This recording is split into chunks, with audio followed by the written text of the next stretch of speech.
जय श्री कृष्णा दोस्तों, कैसे हैं आप सब। मैं आर के शास्त्री ज्योतिष क्लासेस यूट्यूब चैनल पर आप सबका स्वागत करता हूं।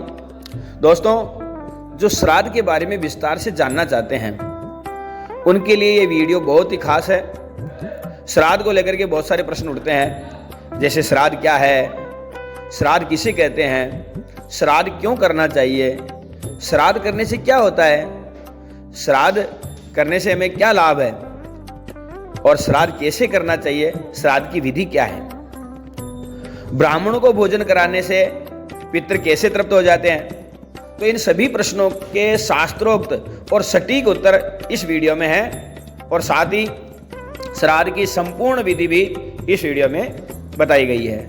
इसलिए इस वीडियो को अंत तक अवश्य देखें। लेकिन आपसे अनुरोध है कि पहले यदि मेरे इस चैनल को सब्सक्राइब नहीं किया हो तो सब्सक्राइब अवश्य कर लें, बेल आइकन को भी ऑन कर दें, जिससे नई वीडियो अपलोड होते ही आपके पास मैसेज आ जाए।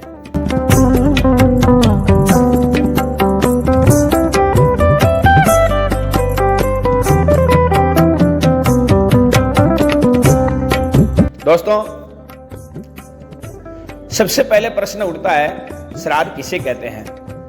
तो शास्त्रों में लिखा है, श्रद्धया पितृन उद्दिश्य विधिना क्रियते यत् कर्म तत् श्राद्धम। यानी कि पितरों के उद्देश्य से और विधि पूर्वक कर्म किया जाता है उसे श्राद्ध कहा जाता है। श्राद्ध श्रद्धा शब्द से ही श्राद्ध की निष्पत्ति होती है। इसको ही पितृयज्ञ कहते हैं। पितरों की संतुष्टि के लिए तिल, जौ, डाब, दूध, गंगाजल और मंत्रों से युक्त तर्पण करना, दूध, दही, घी, मधु आदि से युक्त अच्छी प्रकार से पकाए हुए व्यंजन को श्रद्धा पूर्वक पितरों के निमित्त ब्राह्मणों को प्रदान किया जाता है, उसे श्राद्ध कहते हैं। अब दूसरा प्रश्न आता है कि श्राद्ध क्यों करना चाहिए, श्राद्ध करने से क्या होता है। श्राद्ध कल्प और पुराणों के अनुसार जो प्राणी विधि पूर्वक श्रद्धा पूर्वक शांत मन से अपने पितरों के लिए श्राद्ध करते हैं वे सभी पापों से रहित होकर के मुक्ति को प्राप्त होते हैं। यम स्मृति, गरुड़ पुराण, श्राद्ध प्रकाश आदि शास्त्रों में लिखा है, आयु पुत्रान यश स्वर्ग कीर्तिम पुष्टिम बलम श्रियम पशुन सौख्यम धनम धान्यम प्राप्नुयाता पितृपूजनात्। यानी कि पितरों के निमित्त श्राद्ध से आयु की वृद्धि होती है, वंश की वृद्धि होती है, यश की प्राप्ति होती है, कीर्ति बढ़ती है, घर में धन धान्य की कभी भी कमी नहीं रहती है। मार्कंडेय पुराण में लिखा है, आयु प्रजाम धनम विद्याम स्वर्गम मोक्षम सुखानि च प्रयच्छन्ति तथा राज्यम पितरः श्राद्ध तर्पितः।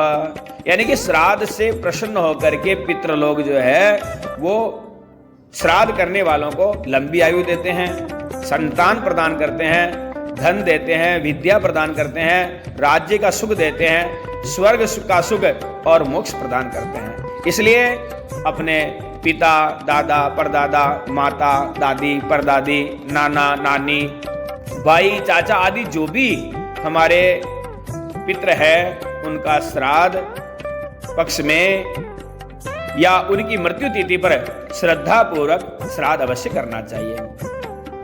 अब प्रश्न आता है श्राद्ध कैसे करें, कैसे करना चाहिए श्राद्ध, इसका विधि क्या है। तो सामान्य रूप से श्राद्ध की दो प्रक्रिया है, एक तो है पिंडदान और ब्राह्मण भोजन। तीर्थ स्थान पर या घर पर ही पितरों के निमित्त चावल या जौ के आटे का पिंड बना करके और पितरों के निमित्त जो पिंडदान किया जाता है और तर्पण किया जाता है। दूसरी प्रक्रिया है ब्राह्मण भोजन। श्राद्ध के दिन पितृलोक से मंत्रों के द्वारा बुलाए गए पितृलोक जो है श्राद्ध स्थान पर आते हैं और निमंत्रित ब्राह्मणों के माध्यम से वे भोजन ग्रहण करते हैं। अथर्ववेद में लिखा है, इममोदनं निदधे ब्राह्मणेषु विष्टारिणं लोकजितं स्वर्गम। ब्राह्मणों को भोजन कराने से और पितरों को प्राप्त होता है वो भोजन। मनुस्मृति में लिखा है श्राद्ध के निमंत्रित ब्राह्मणों में पितृ जो है वो गुप्त रूप से निवास करते हैं और ब्राह्मणों के साथ ही प्राण रूप में या वायु रूप में पितृ आते हैं और उन ब्राह्मणों के साथ ही बैठ करके भोजन करते हैं। मृत्यु के बाद पितृ जो है वो सूक्ष्म रूप शरीरधारी होते हैं, इसी कारण से उनको कोई देख नहीं पाता है और ये लोकांतरों में कहीं भी आ जा सकते हैं, उसमें कोई रुकावट नहीं होती है। अब जो है ब्राह्मण भोजन से पहले पंचबलि देना आवश्यक है। पंचबलि ब्राह्मणों के भोजन कराने से पहले पत्तों पर अलग अलग भोजन सामग्री रख करके पंचबलि करना चाहिए। सबसे पहले आती है गौ बलि। तो गाय के निमित्त जो है जल लेकर के और संकल्प करें या फिर इतना सा बोल दें इदम अन्नम गोभ्य न ममः, और इस प्रकार से वो गाय के निमित्त बलि देवें। उसके बाद में है स्वान बलि, जनेऊ को कंठी करके कुत्तों के निमित्त बलि देवें। इदम अन्नम स्वाभ्याम इदम न ममः। काक बलि, अपसत्य होकर के कौओं के निमित्त अन्न देवें। इदम अन्नम वायसेभ्यो न ममः। देव आदि बलि, सभ्य होकर के देव अतिथि के निमित्त अन्न निकालें। वो किसी भी अभ्यागत या किसी भी भूखे प्राणी को या गाय को देवें। इदम अन्नम देवादिभ्यो या अतिथिभ्यो न ममः। पिपलिका आदि बलि, पत्ते आदि पर भोजन निकाल करके चींटियों के निमित्त, कीट पतंगों आदि के निमित्त बलि देवें। इदम अन्नम पिपलिका आदिभ्यो इदम न ममः, ऐसा बोल करके छोड़ दें। पंचबलि के बाद में ब्राह्मण भोजन के लिए थाली या पत्तल में भोजन परोस करके अपसत्य होकर के दक्षिण दिशा में मुख करके दाब, तिल और जल लेकर के संकल्प करें। ओम अध्य अमुक गोत्राय, जो जिसका गोत्र है वो बोले। पित्रे, जिनके निमित्त श्राद्ध कर रहे हैं उनका नाम और गोत्र और संबंध बोले। शर्मणे, शर्मा है तो शर्मणे और अन्य है तो वर्मणे या गुप्ताय। जो इस प्रकार से संकल्पित श्राद्धे है सोपस्करम परिविष्टम परिवेक्ष्यमाणंच ब्राह्मण भोजन तृप्ति पर्यंतम इदम अन्नम ते नमः, ऐसा करके छोड़ दीजिए। और यह संकल्प पितृत्वित यानी अंगूठे की तरफ से नीचे छोड़ देना चाहिए। और इसके बाद में 1 या 3 ब्राह्मणों का सबसे पहले पैर धो करके आसन पर बिठा करके और उन्हें जो है भोजन कराएं। भोजन के बाद में ब्राह्मण देव की 4 परिक्रमा करके और प्रणाम करें।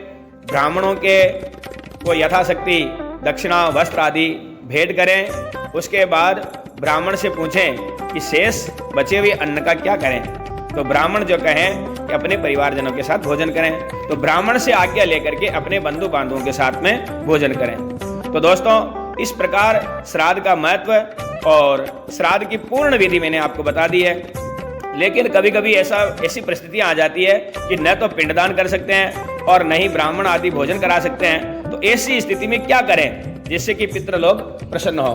तो दोस्तों, अगली वीडियो में हम जानेंगे कि धन के अभाव में या किसी विशेष परिस्थिति के कारण श्राद्ध करने में असमर्थ हैं, तो ऐसी स्थिति में क्या करें, तब कैसे करें श्राद्ध। शास्त्र के अनुसार इसका समाधान अगली वीडियो में मैं अवश्य देखें और वीडियो को लाइक और शेयर अवश्य करें। श्राद्ध पक्ष या पितरों से संबंधित कोई शंका या प्रश्न हो तो कमेंट बॉक्स में जाकर के अवश्य लिखें। धन्यवाद। जय श्री कृष्ण।